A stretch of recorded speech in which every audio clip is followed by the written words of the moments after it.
Baie welkom by die voorlesing van die Afrikaanse Sabbatskoolles vir blindes en swaarsiendes.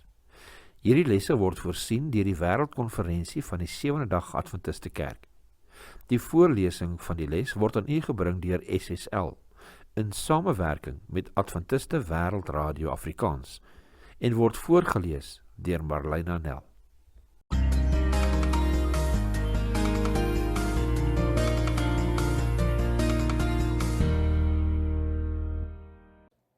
Les 1, 27 Junie tot 3 Julie. Paulus se bediening in Korinthe. Kom ons open met gebed. Ons Hemelse Vader, ons dank U vir die voorreg om weer U woord te kan bestudeer aan die begin van hierdie nuwe kwartaal. Liewe Heer, dankie vir die briewe van Paulus aan die Korintiërs wat U vir ons bewaar het dat ons dit vandag nog kan bestudeer. Terwyl ons hierdie week stil staan by Paulus se bediening in Korinthe, vra ons dat U asseblief ons geestelike hart en verstand mag oopmaak vir die leiding van die Heilige Gees. Help ons om die lesse uit Paulus se lewe en bediening te verstaan en dit in ons eie wandel met U mag toepas. Ons bid en ons vra dit in die naam van Jesus Christus alleen. Amen. Sabbatmiddag. Skrifverwysings vir hierdie week se studie. 1 Korintiërs 1 vers 1, Galasiërs 1 vers 1, Handelinge 17 vers 16 tot 34, 1 Korintiërs 5 vers 9 tot 11, Handelinge 18 vers 4 tot 10, 2 Korintiërs 2 vers 4. Geheeteks, Handelinge 18 vers 9 en 10. Een nag het die Here in 'n gesig vir Paulus gesê, moenie bang wees nie, hou aan met preek en moenie stil bly nie, want ek is by jou. Niemand sal jou aanval of jou kwaad aandoen nie, want in hierdie stad behoort baie mense aan my. Handelinge 18 vers 9 en 10. Die beroemde Engelse sendeling William Carey het gesê dat hy skoene regmaak om sy uitgawes te dek, maar dat sieleredding sy ware roeping is. Insgelyks was Paulus 'n tentmaker, net om die pot aan die kook te hou, soos gelees in Handelinge 18 vers 1 tot 3. Sy ware nering was natuurlik om siele vir Christus te wen. Van dese week kry ons 'n kykie in Paulus se bediening aan die gemeentes in die hawestad Korinthe. Die kerk daar, soos ons aanstonds sal sien, het 'n magdom probleme gehad. In 'n sekere opsig stoei die kerk byna 2000 jaar later steeds met soortgelyke probleme. Enige een wat al 'n geruime tyd lank 'n Christen of by 'n kerkwerk betrokke is, sy reaksie hierop sal wees, het jy al ooit 'n groepie Christengelowiges gevind wat nie probleme het nie? Almal weet wat die antwoord hierop is. Al die probleme waarmee Paulus in Korinthe te kampe het, takel hy met Golgotha, soos gelees in 1 Korintiërs 2 vers 2. Getrouheid aan hierdie boodskap, aan die gereis, is ook die manier om die uitdagings wat ons vandag in die gesig staar, die hoof te bied. Soos ons van dese week en reg deur die kwartaal sal sien, geld die boodskap van 1 en 2 Korintiërs ook vir die hedendaagse gelowige. Bestudeer hierdie week se les ter voorbereiding vir Sabbat 4 Julie. Sondag 28 Junie. Paulus, 'n godgeroepe apostel van Jesus. Met die intrapslag identifiseer Paulus homself in sy eerste sendbrief aan die Korintiërs as 'n apostel van Jesus wat deur die wil van God geroep is, soos gelees in vers 1. So sterk is sy oortuiging oor wie hy met betrekking tot Jesus is, dat hy, behalwe vir enkele uitsonderings, al sy sendbriewe so inlei. Lees 1 Korintiërs 1 vers 1 en Romeine 1 vers 1. Watter twee elemente van Paulus se bediening word in hierdie twee Bybelverse beklemtoon? Lees ook Galasiërs 1 vers 1. 1 Korintiërs 1 vers 1 lees, Paulus, 'n geroepe apostel van Jesus Christus, deur die wil van God en die broeder Sostenus. Romeine 1 vers 1 lees, Paulus, 'n diensknegt van Jesus Christus, 'n geroepe apostel, afgesonder tot die evangelie van God. Galasiërs 1 vers 1 lees, Paulus, 'n apostel, nie vanweë mens of deur 'n mens nie, maar deur Jesus Christus en God die Vader, wat hom uit die dode opgewek het. Wat Paulus hier sê, is dat sy roeping en apostelskap uitdrukking aan die wil van God gee. Die apostel is oortuig dat hy nie 'n menslike nie, maar 'n Godgegewe roeping ontvang het. Net soos Jeremia is Paulus uit genade reeds voor die geboorte van God gewy, met die doel om die evangelie van Christus onder die nie-Jode te verkondig. Galasiërs 1 vers 15 sê, maar toe God behaag het, wat my afgesonder het van die skoot van my moeder af en deur sy genade geroep het. Jeremia 1 vers 5 lees ook, voordat ek jou in die moederskoot gevorm het, het ek jou geken, en voordat jy uit die liggaam voortgekom het, het ek jou geheilig. Ek het jou tot 'n profeet vir die nasies gemaak. In 1 Korintiërs 15 vers 8 noem Paulus dat hy ook een van die was aan wie Christus na sy opstanding verskyn het. 1 Korintiërs 15 vers 5 tot 8 lees, en dat hy aan Sefas verskyn het, daarna aan die 12. Daarna het hy verskyn aan oor die 500 broeders tegelyk, waarvan die meeste nou nog lewe, maar sommiges al ontslaap het. Daarna het hy verskyn aan Jakobus, daarna aan al die apostels, en laaste van almal het hy verskyn ook aan my as die ontydig geborene. Enkele verse later sinspeel hy daarop dat sy roeping as apostel aan daardie ontmoeting met Jesus te wyte is. 1 Korintiërs 15 vers 9 tot 11 lees soos volg. Want ek is die geringste van die apostels, wat nie werd is om 'n apostel genoem te word nie, omdat ek die gemeente van God vervolg het. Maar deur die genade van God is ek wat ek is. En sy genade aan my was nie te vergeefs nie, maar ek het oorvloediger gearbei as hulle almal. Nogtans nie ek nie, maar die genade van God wat met my is. Of dit nou ek of hulle is, so spreek ons, en so het julle geglo. Die titel Apostel van Jesus sluit 'n aantal begrippe in. Dit dui hoofsaaklik op iemand wat deur Jesus gestuur is. Nietemin gee Paulus met hierdie sinsnede ook sy identiteit te kenne as 'n dienaar van Christus. Romeine 1 vers 1 sê, Paulus, 'n diensknegt van Jesus Christus, 'n geroepe apostel, afgesonder tot die evangelie van God. Titus 1 vers 1 lees, Paulus, 'n diensknegt van God en 'n apostel van Jesus Christus, volgens die geloof van die uitverkorenes van God en die kennis van die waarheid, wat na die godsaligheid is. Galasiërs 1 vers 10 lees, soek ek dan nou die guns van mense of van God? Of probeer ek om mense te behaag? As ek nog mense behaag, dan sou ek nie 'n diensknegt van Christus wees nie. Die volgende identiteit is dan as 'n prediker en as een wat ander in die woord onderrig. 1 Timoteus 2 vers 7 lees, waartoe ek aangestel is as 'n prediker en apostel. Ek sê die waarheid in Christus, ek lieg nie, 'n leraar van die heidene in geloof en waarheid. 2 Timoteus 1 vers 11 lees ook, waarvoor ek aangestel is as prediker en apostel en leraar van die heidene. Ongeag die taak waarmee Paulus besig was, het sy om te preek of te onderrig in die woord, word Christus altyd genoem. Kortom, Paulus is 'n apostel van Jesus. Nie net is Jesus die as waarom Paulus se apostelskap draai nie, maar ook die middelpunt van sy hele lewe. Die teenwoordigheid van Jesus het uit Paulus se gedagtes en gevoelens gestraal. Hoe weet ons dit?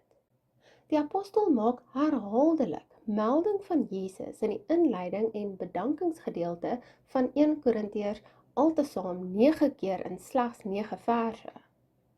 So lief het Paulus vir Jesus gehad, dat hy aanhoudend aan hom gedink en oor hom gepraat het. Hy wou Jesus deel met diegene wat in sy sorg geplaas is, sodat hulle ook Christus-sentriese lewens kon lei. Alhoewel apostelskap in sy roeping was hul roeping die getroue navolging en dien van Jesus, in watter hoedanigheid dit ook al mag wees. Paulus is geroep om 'n apostel te wees. Waartoe is jy geroepe? En hoe weet jy dat dit wel jou roeping is? Indien jy meen dat jy nie tot 'n bepaalde taak geroep is nie, moet jy jou afvra, wat het skeef geloop in my wandel met God? Maandag 29 Junie. Van Athene tot Korinte. Lees Handelinge 17 vers 16 tot 34. Waar was Paulus voor hy Korinte toe is? Wat het hy in die vorige stad gedoen? Ons lees Handelinge 17 vers 16 tot 34.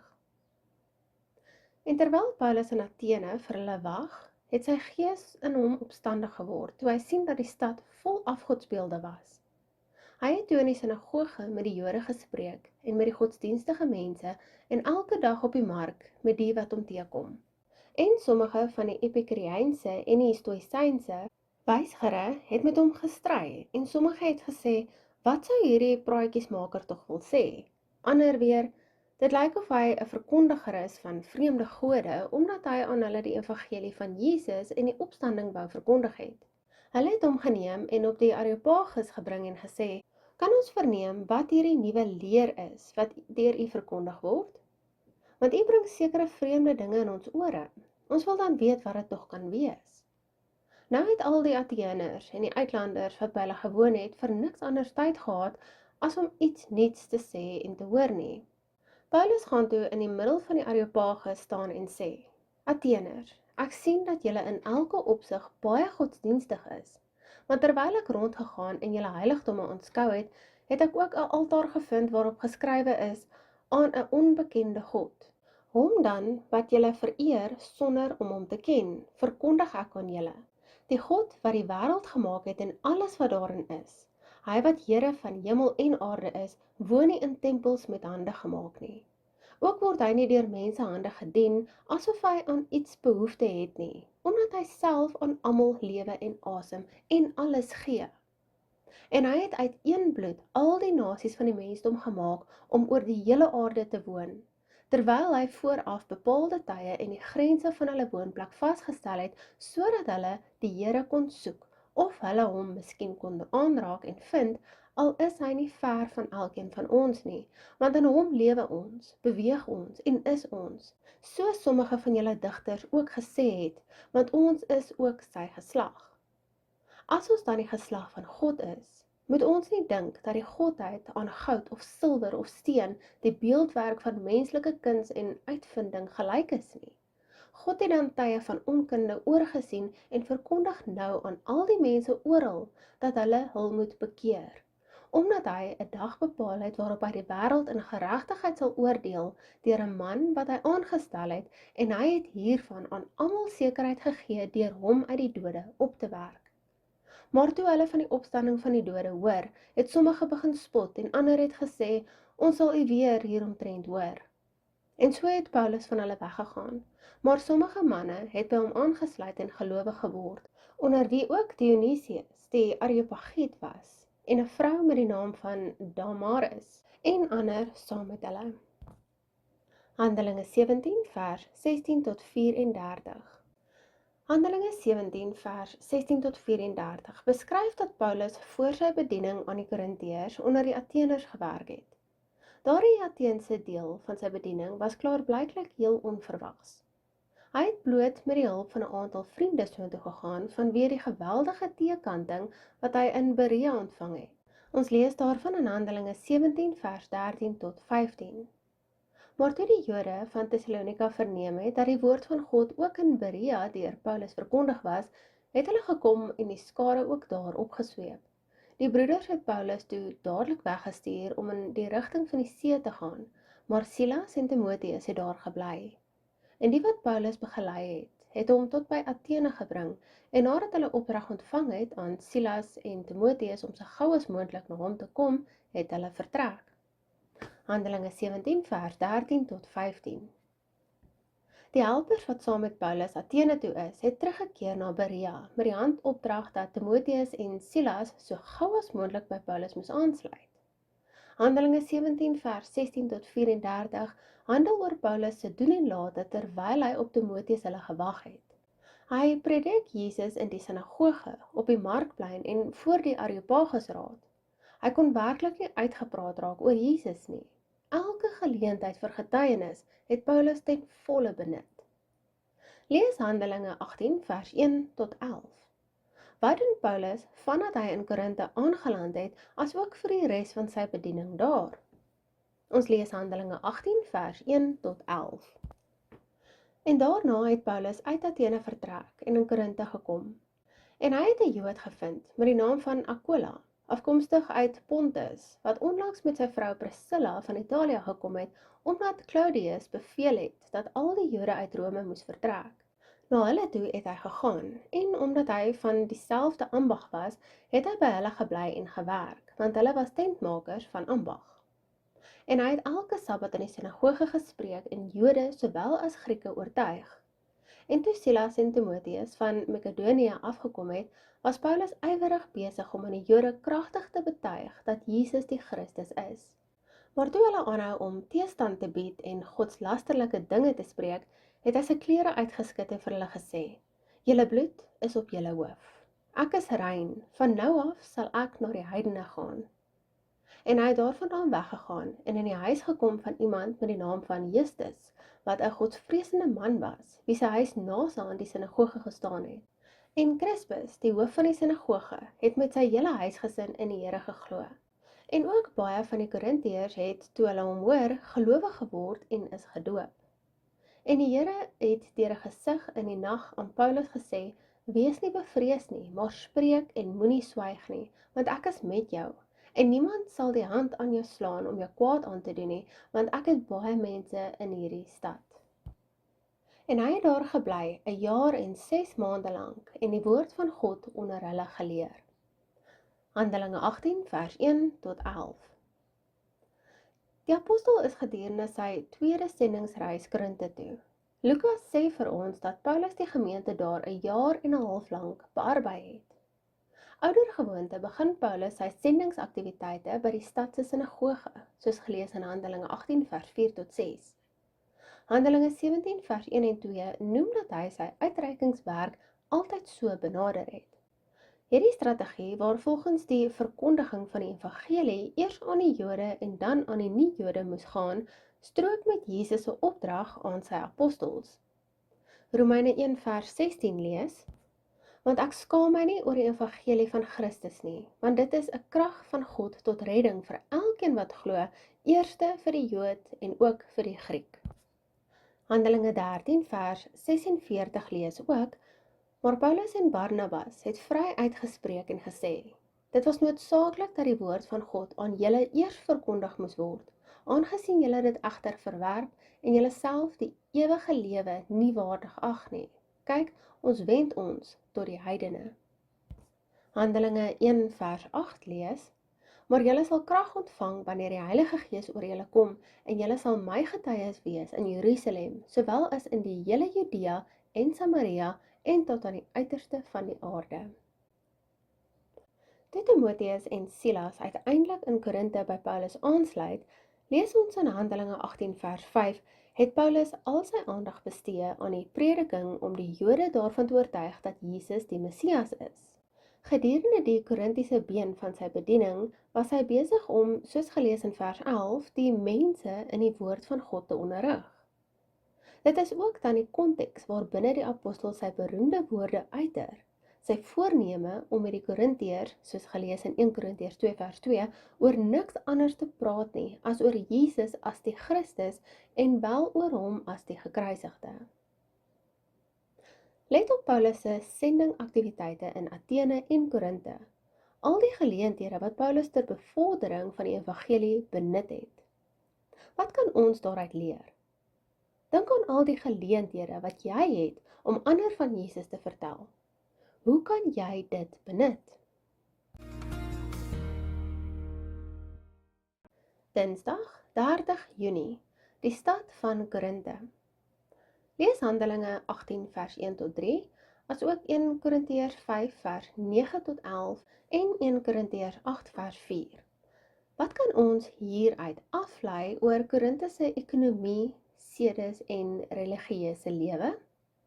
Ons lees Handelinge 18 vers 1 tot 3. En daarna het Paulus uit Athene vertrek en in Korinthe gekom. En hy het 'n Jood gevind met die naam van Aquila, afkomstig uit Pontus, wat onlangs met sy vrou Priscilla van Italië gekom het. omdat Claudius beveel het dat al die Jode uit Rome moes vertrek. Na hulle toe het hy gegaan en omdat hy van dieselfde ambag was, het hy by hulle gebly en gewerk, want hulle was tentmakers van ambag. Ons lees ook 1 Korintiërs 5 vers 9 tot 11. Ek het julle in my brief geskrywe om nie met hoereerders om te gaan nie. Dit wil sê, nie die hoereerders van hierdie wêreld of die gierigaards of rowers of afgodedienaars in die algemeen nie, want dan sou julle uit die wêreld moes uitgaan. Maar nou skryf ek aan julle om nie om te gaan met iemand wat, al staan hy as 'n broeder bekend, 'n hoereerder is, of 'n gierigaard, of 'n afgodedienaar, of 'n kwaadspreker, of 'n dronkaard, of 'n rower nie. Met so iemand moet julle selfs nie saam eet nie. Ons lees ook 1 Korintiërs 8 vers 4. Wat dan die eet van die offervleis aan die afgode betref, weet ons dat 'n afgod niks in hierdie wêreld is nie, en dat daar geen ander God is nie, behalwe een. Korinthe het 'n belangrike rol in die antieke wêreld gespeel. Dit was 'n roemryke stad, wat baie welvaart uit handel bekom het. Rome het dit in 146 voor Christus in puin gelê, waarna Julius Caesar dit van 44 voor Christus as 'n Romeinse kolonie herbou het. Dit is hierdie Romeinse Korinthe wat ons in die Nuwe Testament teekom. In Paulus se tyd was Korinthe een van Athene se mededingers.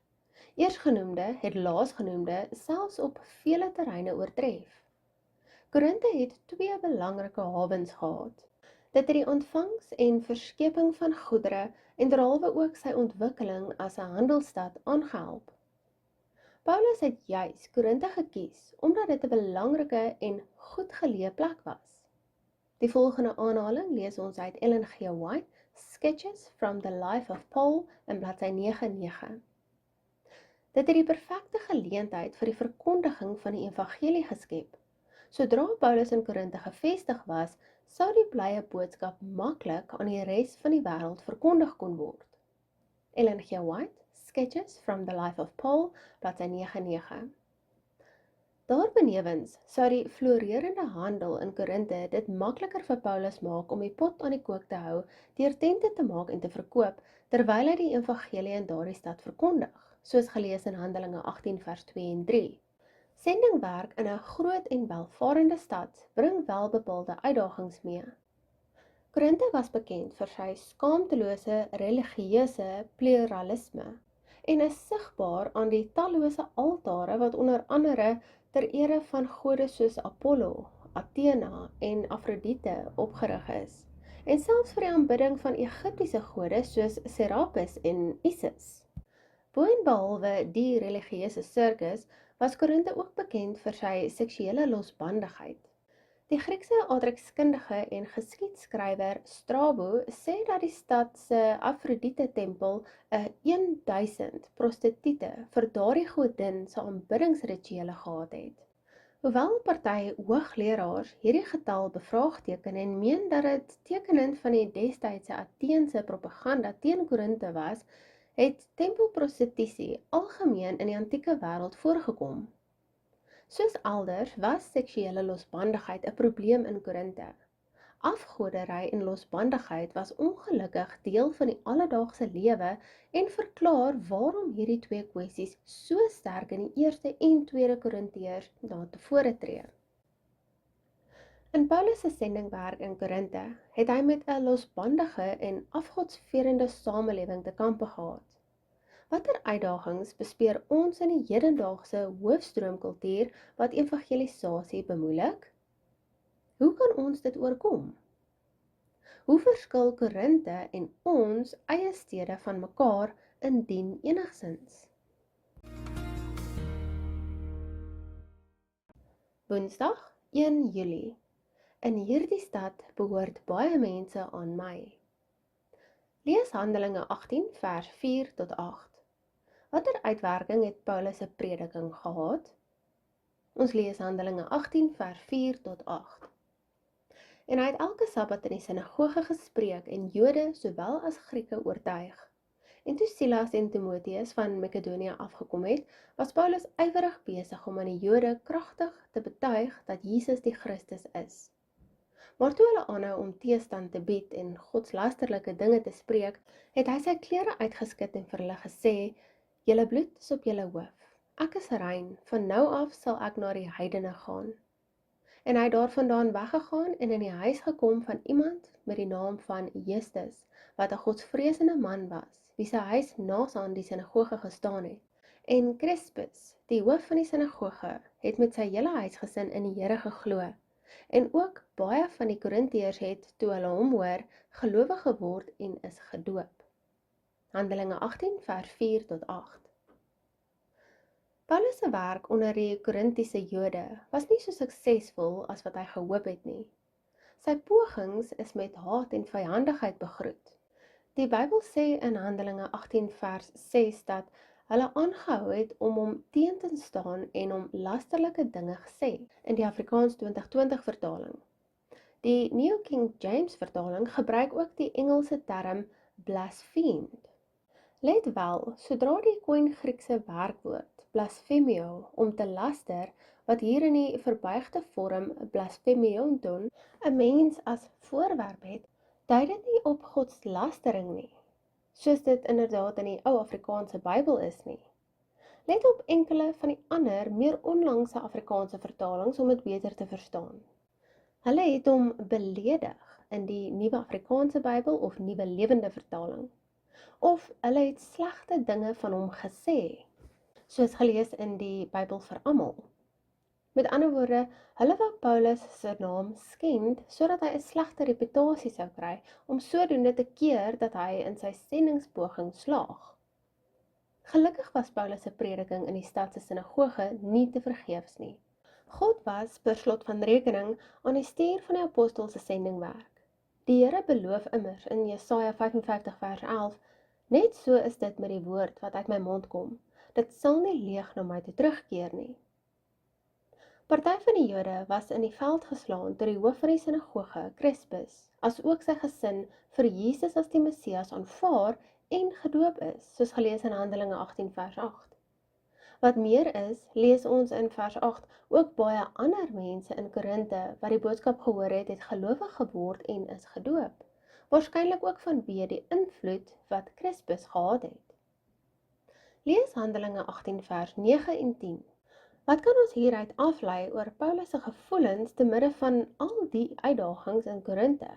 Hoe het die Here sy dienskneg opgebeur?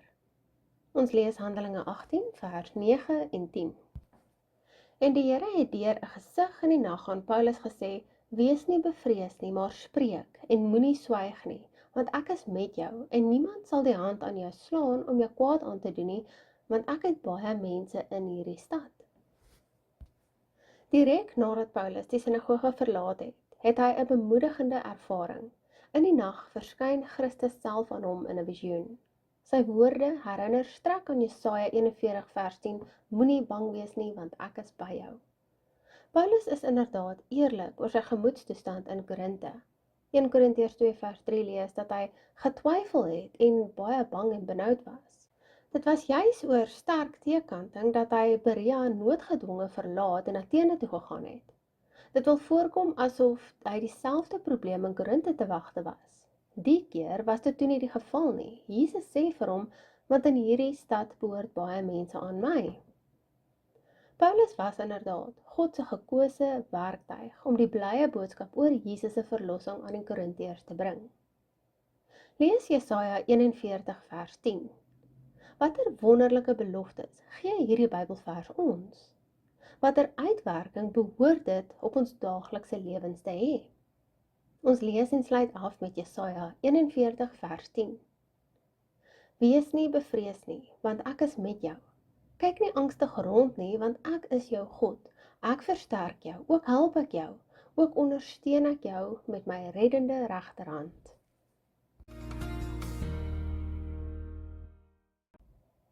Donderdag 2 Julie, Paulus se sendbriewe aan die Korintiërs. Lees 1 Korintiërs 1 vers 11 tot 13, as ook hoofstuk 4 vers 14, 5 vers 11, 7 vers 1 en 14 vers 37 en 40. Lees ook 2 Korintiërs 1 vers 12, hoofstuk 2 vers 9, 11 vers 3 en 13 vers 10. Hoe help hierdie skrifgedeeltes ons om die redes vir Paulus se skrywe aan die Korintiërs te verstaan? 1 Korintiërs 1 vers 11 tot 13 lees as volg. Want dit is aan my deur die huisgenote van Chloe bekend gemaak aangaande julle my broeders, dat daar twiste onder julle is. Ek bedoel dit, dat elkeen van julle sê, ek is van Paulus, en ek van Apollos, en ek van Cephas, en ek van Christus. Is Christus verdeel? Is Paulus miskien vir julle gekruisig? Of is julle in die naam van Paulus gedoop? 1 Korintiërs 4 vers 14 lees as volg. Ek skrywe hierdie dinge nie om julle te beskaam nie, maar ek vermaan julle as my geliefde kinders. 1 Korintiërs 5 vers 11 lees, maar nou skryf ek aan julle, om nie om te gaan met iemand wat, al staan hy as 'n broeder bekend, 'n hoereerder is, of 'n gierigaard, of 'n afgodedienaar, of 'n kwaadspreker, of 'n dronkaard, of 'n rower nie. Met so iemand moet julle selfs nie saam eet nie. 1 Korintiërs 7 vers 1 lees, met betrekking tot die dinge waaroor julle aan my geskryf het. Dit is goed vir 'n man om 'n vrou nie aan te raak nie. 1 Korintiërs 14 vers 37 en vers 40 lees as volg. As iemand meen dat hy 'n profeet of 'n geestelike mens is, moet hy erken dat wat ek aan julle skrywe bevele van die Here is. Laat alles welgevoeglik en ordelik toegaan. 2 Korintiërs 1 vers 12 lees, want ons roem is dit, die getuienis van ons gewete, dat ons in eenvoudigheid en reinheid van God, nie in vleeslike wysheid nie, maar in die genade van God in die wêreld verkeer het, en veral by julle. 2 Korintiërs 2 vers 9 lees, want daarom het ek ook geskrywe, om julle beproefdheid te weet, of julle in alles gehoorsaam is. 2 Korintiërs 11 vers 3 lees, maar ek vrees dat, net soos die slang Eva deur sy listigheid bedrieg het, julle sinne so miskien bedorwe kan raak, vervreemd van die opregtheid teenoor Christus. 2 Korintiërs 13 vers 10 lees, daarom skryf ek dit aan my afwesigheid om nie, as ek teenwoordig is, strengheid te gebruik nie, volgens die gesag wat die Here my gegee het om op te bou en om nie af te breek nie. Die vraag lees weer, hoe help hierdie skrifgedeeltes ons om die redes vir Paulus se skrywe aan die Korintiërs te verstaan? Paulus was in Efese toe hy 1 Korintiërs geskryf het, soos gelees in 1 Korintiërs 16 vers 5 tot 9. Chloe se mense is soontoe met die slegte nuus dat dit nie goed gaan in Korinte nie, soos gelees in 1 Korintiërs 1 vers 11. In 1 Korintiërs se eerste 6 hoofstukke spreek Paulus die probleme aan wat Chloe hulle onder sy aandag gebring het, onder meer partydigheid, seksuele losbandigheid, hofsaake en prostitusie. Die apostel het boonop 'n brief ontvang waarin bepaalde vrae aan hom gestel word, 1 Korintiërs 7 vers 11. Sy respons daarop begin in hoofstuk 7 en die dele daarna. Hierdie vrae handel oor die huwelik, egskeiding, seksuele onthouing, kos wat afgode geoffer is, gedrag tydens die erediens, die gebruik van geestelike gawes, asook wanopvattinge oor die opstanding. Die kerk in Korinte was onervare met 'n magdom probleme. Dalk het jou gemeente ook heelwat probleme. Tog het dit waarskynlik veel erger in die gemeentes in Korinte gegaan. Paulus se eerste sendbrief aan die Korintiërs is ook besonder relevant in ons tyd. Per slot van rekening staan ons eie gemeentes, maar nie tot 'n mate vandag steeds dieselfde kwessies in die gesig nie. Uit hierdie sendbrief het ons baie te leer. Dit is soos beskryf in Ellen G. White, The Acts of Apostles, bladsy 301, een van die betekenisrykste, leersaamste en kragtigste sendbriewe wat hy geskryf het. Paulus het moontlik 3 of 4 sendbriewe aan die Korintiërs geskryf. 2 Korintiërs 10 vers 9 lees, anders sou dit die skyn hê asof ek julle deur die briewe wil bang maak. Voor 1 Korintiërs het hy 'n ander brief aan hulle geskryf. 1 Korintiërs 5 vers 9 lees: Ek het julle in my brief geskrywe om nie met hoereerders om te gaan nie. Maar die het nie behoue gebly nie.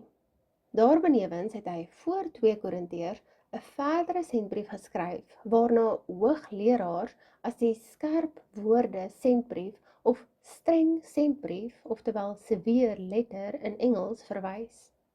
2 Korintiërs 2 vers 3, 4 en 9 lees as volg: En ek het juis dit aan julle geskrywe, dat ek nie by my koms droefheid mag hê deur hulle oor wie ek my moes verbly nie, omdat ek die vertroue in julle almal het, dat my blydskap die van julle almal is. Want uit groot verdrukking en benoudheid van hart het ek aan julle geskrywe, onder baie trane. Nie dat julle bedroef mag word nie, maar dat julle mag weet van die liefde wat ek oorvloedig vir julle het. Want daarom het ek ook geskrywe om julle beproefdheid te weet, of julle in alles gehoorsaam is. 2 Korintiërs 7 vers 8 lees: Want al het ek julle ook deur die brief bedroef gemaak, is ek nie jammer nie, al was ek ook jammer, want ek sien dat daardie brief, al was dit vir 'n kort tydjie, julle bedroef gemaak het. Dit het ook ongelukkig mettertyd vermis geraak. Party meen dat hy na 1 Korintiërs verwys het, of dat daardie brief deels in die vorm van 2 Korintiërs behoue gebly het. In die tweede sendbrief kom dit aan die lig dat die lidmate van die Korintiese kerk reeds deur die omringende kultuur beïnvloed is. Dinge soos kompetisie, mag en rykdom is duidelik hoog aangeslaan. Alles probleme wat die hedendaagse kerk ook kan raak. Daarteenoor het Paulus probeer om 'n Christensentriese kultuur, 'n wêreldbeskouing vanuit die evangeliese perspektief te vestig. Dit is uiters belangrik dat ons ook ons eie wêreld vanuit daardie perspektief beskou. Lees weer 2 Korintiërs 2 vers 4. Hoe weet ons hieruit dat Paulus baie vir hulle omgegee het? In teenstelling hiermee kan ons ons afvra, hoe gevoelloos is ons dalk teenoor ander? Ons lees en sluit af met 2 Korintiërs 2 vers 4. Want uit groot verdrukking en benoudheid van hart het ek aan julle geskrywe, onder baie trane, nie dat julle bedroef mag word nie, maar dat julle mag weet van die liefde wat ek oorvloedig vir julle het. Vrydag 3 Julie. Vir verdere studie, Ellen G. White, Korinth, bladsy 243 tot 254 in The Acts of the Apostles. Die volgende aanhaling lees ons uit Ellen G. White, The Acts of the Apostles, bladsy 244. Met sy prediking in Korinthe het die apostel 'n ander benadering tot sendingwerk as die in Athene gevolg. Hy besluit om ingewikkelde argumente en besprekings te vermy, om met die Korintiërs oor niks anders te praat as oor Jesus as die Christus en wel oor hom as die gekruisigde nie, soos gelees in 1 Korintiërs 2 vers 2. Die volgende aanhaling lees ons uit Ellen G. White, Sketches from the Life of Paul, bladsy 106 en 107. Paulus behaal 'n mate van sukses in Korinthe, tog twyfel hy of die mense daar gereed vir kerkstigting is. Hy beskou die stad nie as 'n ryp sendingveld nie en neem hom toe voor om Korinthe te verlaat. Terwyl hy dit oorweeg om die stad vir 'n meer belovende sendingveld te verruil, verskyn die Here aan hom in die nag en sê, soos gelees in Handelinge 18 vers 9 en 10, moenie bang wees nie, hou aan met preek, want in hierdie stad behoort baie mense aan my. Hierdie sien Paulus as 'n bevel om in Korinthe te bly en 'n waarborg dat die Here die saadjies wat hy saai in 'n ryke oes sal omskep. So is 'n groot gemeente toe onder die vaandel van Jesus Christus op die been gebring. Die volgende aanhaling lees ons uit Ellen G. White, Sketches from the Life of Paul, bladsy 109. Die Bybel sê dat Paulus die Korintiërs 'n jaar en 'n half lank bearbei het. Hoewel sy pogings nie uitsluitlik tot daardie stad beperk was nie, maak hy Korinthe sy hoofkwartier. 'n Aantal gemeentes is sodoende gestig. In Paulus' afwesigheid stuur hy gewigtige en kragtige briewe aan die gemeentes in sy sorg, sendbriewe wat gewoonlik as die woord van God ontvang is. Hierdie is in die betrokke gemeentes voorgelees. Ellen G. White, Sketches from the Life of Paul, bladsy 109. Vrae vir bespreking. Vraag nommer 1. Paulus was oortuig dat God hom as apostel van Jesus geroep het. Waarom is dit so belangrik dat ons weet wie ons is en waartoe ons geroepe is? Vraag nommer 2. Vir 'n oomblik wou Paulus sy sendingwerk in Korinthe laat vaar en die stad verlaat. Wat het hom tot ander insigte gebring? Hoe kan hierdie gebeurtenis ons help wanneer ons as moderne evangeliewerkers nie met 'n sendingsprojek wil voortgaan nie? Is daar wel tye waar opgee die beste oplossing is? Vraag nommer 3. Die omringende kultuur het die Korintiese gelowiges beïnvloed, 'n wrede werklikheid waarmee die hedendaagse gelowige ook te kampe het. Hoe kan ons, soos gelees in Johannes 17 vers 11 en 15, in die wêreld bly sonder om beïnvloed te word deur, soos gelees in 1 Johannes 2 vers 16, wêreldse dinge, al daardie dinge wat die sondige mense begeer, alles wat sy oë sien en begeer, al sy gesteldheid op materialisme. Op watter ander maniere beïnvloed hoofstroomkultuur en populêre tendense die kerk negatief? Kom ons sluit af met gebed. Ons liefdevolle Vader, ons dankie vir die tyd wat ons weer eens in U woord kon deurbring.